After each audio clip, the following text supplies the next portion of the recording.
नमस्कार विद्यार्थियों, हमारी भूमिका यूट्यूब चैनल पर आप सभी का हार्दिक स्वागत है, अभिनंदन है। आज की क्लास में हम कक्षा 12 पाठ्यपुस्तक सृजन के महान साहित्यकार जयशंकर प्रसाद की ममता कहानी के महत्वपूर्ण प्रश्नों का, या ऐसे कहें बोर्ड परीक्षा में पूछे जाने वाले अति महत्वपूर्ण प्रश्नों का अध्ययन करने जा रहे हैं। तो आप वीडियो को ध्यानपूर्वक देखें, क्योंकि एक प्रश्न के अंदर बहुत सारे प्रश्न छुपे हुए हैं।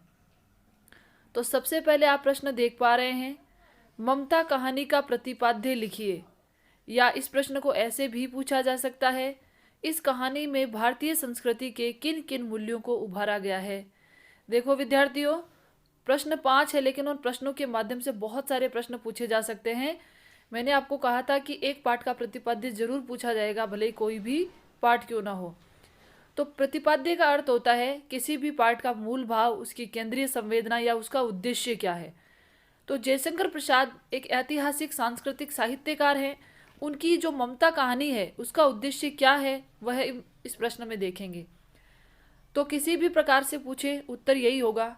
तो उत्तर देखिए आप, ममता कहानी का प्रतिपाद्य, क्योंकि ममता कहानी की कथा नायिका कौन है? ममता। ठीक है, तो उसके माध्यम से भारतीय संस्कृति के किन मूल्यों को उभारा गया है। भारतीय संस्कृति के गुण गायक महाकवि जयशंकर प्रसाद द्वारा रचित कहानी ममता गौरवमयी भारतीय संस्कृति, सभ्यता की जगह आपको संस्कृति लिखना है, गौरवमयी भारतीय संस्कृति तथा मानवीय मूल्यों की जीवंत गाथा है। रोहताश दुर्गपति के मंत्री चूड़ामणि की अकेली विधवा दुहिता कथा नायिका ममता के माध्यम से भारतीय नारी के त्याग और आदर्श, साहसी, संतोषी, राष्ट्र प्रेम, कर्तव्यनिष्ठ, लालच रहित, दयालु, परोपकारी, अतिथि देवो भव संस्कृति की पोषिका, समर्पण जैसे श्रेष्ठ गुणों को उजागर करते हुए अपने जीवन में अनुसरण करने का संदेश प्रेषित किया है। यही इस कहानी का प्रतिपाद्य है कि ममता के माध्यम से हमें क्या सीखने को मिलता है। ठीक है, चलते हैं अगले प्रश्न की ओर। ममता की चारित्रिक विशेषताओं पर प्रकाश डालिए। ध्यानपूर्वक देखिए बच्चों, आपसे यदि 2 नंबर का प्रश्न पूछा जाता है, 2 अंक का, कि ममता की कोई 3 या कोई 4 चारित्रिक विशेषताएं लिखिए, तो आपको पहले इसकी इस प्रकार से एक पैराग्राफ में भूमिका नहीं बनानी है। यदि 2 अंक का पूछा जाता है तो आपको सीधा लिखना है ममता कहानी की कथा नायिका की चारित्रिक विशेषताएं, और 3 या 4 चारित्रिक विशेषताएं लिख देनी है 2 अंक का प्रश्न पूछे तो। लेकिन यदि यही प्रश्न 4 अंक का पूछा जाता है कि ममता की चारित्रिक विशेषताओं पर प्रकाश डालिए, या फिर इस प्रश्न को ऐसे भी पूछा जाता है, इसी दूसरे प्रश्न को पूछा जाता है कि ममता कहानी भारतीय नारी के त्याग और आदर्शों की जीवंत गाथा है। फिर से सुनिए, ममता कहानी भारतीय नारी के त्याग और आदर्शों की जीवंत गाथा है। तो आपको ये 4 अंक के प्रश्न के लिए इतना बड़ा आंसर लिखना है जो आपको यहाँ दिखाया जा रहा है। ध्यानपूर्वक देखिए, छायावाद के आधार स्तंभ साहित्यकार, आपको कवि की जगह क्या लिखना है? साहित्यकार, क्योंकि ये कवि और लेखक दोनों थे, और ये कहानी है इसलिए साहित्यकार है, लेखक है। छायावाद के आधार स्तंभ साहित्यकार जयशंकर प्रसाद द्वारा रचित कहानी ममता रोहतास दुर्गपति के मंत्री चूड़ामणि की इकलौती पुत्री, और ममता कौन है? कथा नायिका। ममता के राष्ट्र प्रेमी, साहसी, कर्तव्य पालक एवं परोपकारी स्वरूप का चित्रण हुआ है। तदनुसार कथा नायिका ममता के महान चरित्र का मूल्यांकन इस प्रकार है। यदि यह प्रश्न ऐसे पूछा जाए कि ममता कहानी भारतीय नारी के त्याग और आदर्शों की जीवंत गाथा है, तो यहाँ पर जो तीसरी लाइन है ना, यहाँ से आपको ऐसे लिख देना है कि ममता कहानी, ममता के राष्ट्र प्रेमी, साहसी, इन पंक्तियों के स्थान पर आपको लिख देना है कि ममता कहानी भारतीय नारी के त्याग और आदर्शों की जीवंत गाथा है। ठीक है, और उसके बाद इस प्रश्न का उत्तर शुरू कर देना है। पहली विशेषता है राष्ट्र अनुरागी। कथा नायिका ममता एक सच्ची राष्ट्र प्रेमी और परोपकारी स्त्री है, जिसने वैधव्य की पीड़ा को भोगते हुए भी अपने राष्ट्र हित में विचार व्यक्त किए हैं। पिता द्वारा शेरशाह सूरी से धन उत्कोच के रूप में स्वीकार कर लेने पर वह अत्यंत दुखी होती है, तथा पिता के इस कर्तव्य पर उन्हें राष्ट्र के प्रति कर्तव्य का भान कराती है, तथा अंततः मुगलों की अधीनता को स्वीकार न करते हुए राजमहल त्याग कर चली जाती है। इससे क्या होता है? ममता का राष्ट्र प्रेम प्रकट होता है। कर्तव्य परायण, ममता चरित्र कर्तव्यनिष्ठ और त्यागी नारी का स्वरूप है। वह राष्ट्र के प्रति अपने कर्तव्य की पालना करते हुए राजमहलों के सुख साधनों और अमूल्य संपदा को भी त्याग देती है। किसके सामने? अपने कर्तव्य के सामने। और वह मानती है कि राष्ट्र से प्रेम करना या राष्ट्र के लिए सर्वस्व समर्पण करने से बड़ा कोई कर्तव्य नहीं होता है। शेरशाह सूरी द्वारा धन उत्कोच की उपेक्षा करते हुए दुर्ग छोड़कर चली जाती है।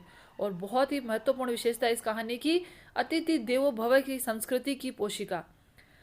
भारतीय संस्कृति में अतिथि को देवता माना जाता है। ममता भी अतिथि देवो भव की परंपरा का निर्वाह करते हुए हताश, घायल एवं थके मांदे हुमायूं को अपने झोपड़ी में शरण देती है। यद्यपि उसे हुमायूं से खतरा होता है, किंतु वह सब वेर भाव भुलाकर उसका आतिथ्य सत्कार करते हुए स्वयं झोपड़ी से बाहर चली जाती है। देखिए, वह मलेच्छु से, मुगलों से नफरत करती है, लेकिन फिर भी जब हुमायूं वहां शरण मांगने आता है तो उसका मन एक बार को कहता है कि हुमायूं को शरण ना दे, लेकिन फिर उसका जो अंतरात्मा उसे कहती है कि नहीं, ये हमारा कर्तव्य है। अतिथि देवो भव, अतिथि देवता के समान होता है, भले वह शत्रु ही क्यों ना हो, तो वह अपना वैर भाव भूलकर हुमायूं को अपनी झोपड़ी में शरण देती है। तृष्णोन्मुक्त ममता के मन में लालच लोभ की कोई भावना नहीं होती है। ममता लोभ लालच रहित एवं तृष्णा से विमुख होती है। वह शेरशाह सूरी द्वारा दिए गए धन को स्वीकार नहीं करती है, सभी प्रलोभनों को त्याग देती है तथा राष्ट्र के प्रति अपने कर्तव्य को अधिक महत्व देती है। सच्चे राष्ट्र प्रेमी की तरह मुद्राओं से भरी हुई थालियों का अस्वीकार कर देती है। उपरोक्त विवेचन से यह स्पष्ट होता है कि ममता का चरित्र भारतीय नारी के त्याग, आदर, संतोषी, साहसी एवं दयालु स्वरूप का सम्मिश्रण है। बच्चों, समझ में आया? जो प्रश्न नीचे दिया है ना मैंने, इन दोनों का आंसर एक ही है। ममता कहानी भारतीय नारी के त्याग और आदर्शों की जीवंत गाथा है।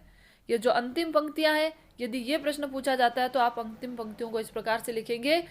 उक्त विवेचन से स्पष्ट है कि ममता कहानी भारतीय नारी के त्याग और आदर्शों की जीवंत गाथा है।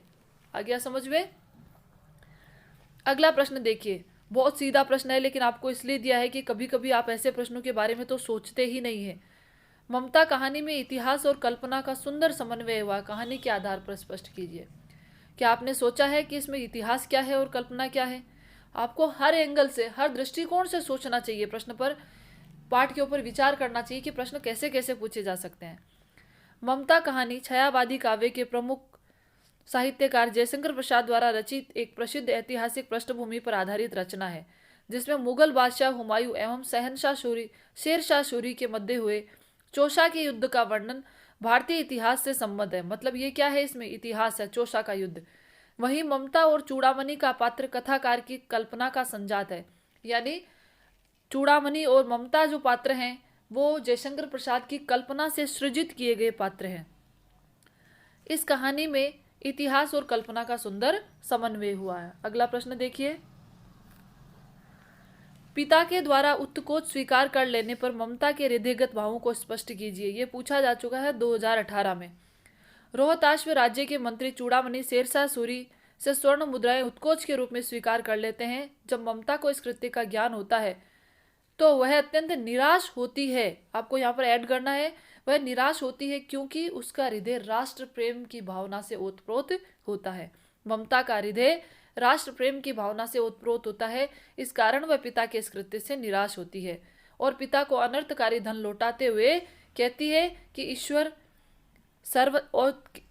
ईश्वर के सर्वदाता एवं सृष्टि पालक स्वरूप का स्मरण कराती है। तो विद्यार्थियों, जो अति महत्वपूर्ण प्रश्न है वो मैं आपको बता चुकी हूँ। इसके अलावा जो 2-2 अंक के प्रश्न पूछे जाते हैं वो पाठ में से कोई भी पंक्ति दे देंगे उठाकर, इसलिए मैंने आपको पाठ को बहुत ध्यान से पढ़ाया है, उसका विस्तृत विवेचन किया है कि एक पंक्ति से प्रश्न कैसे पूछे जाते हैं, मैंने पाठ पढ़ाते समय आपको बताया है। तो जयशंकर प्रसाद की ममता कहानी के महत्वपूर्ण प्रश्न हैं जो 100% परीक्षा में पूछे जाते हैं। इसके अलावा यदि आपको किसी भी प्रश्न में समस्या हो तो आप कमेंट्स करें, आपके हर प्रश्न का समाधान होगा। वीडियो बहुत ही महत्वपूर्ण है, आप अध्ययन करें, अपनी उत्तर पुस्तिका में लिखें और अधिक से अधिक शेयर करें। फिर मिलते हैं अगली क्लास में, तब तक के लिए धन्यवाद।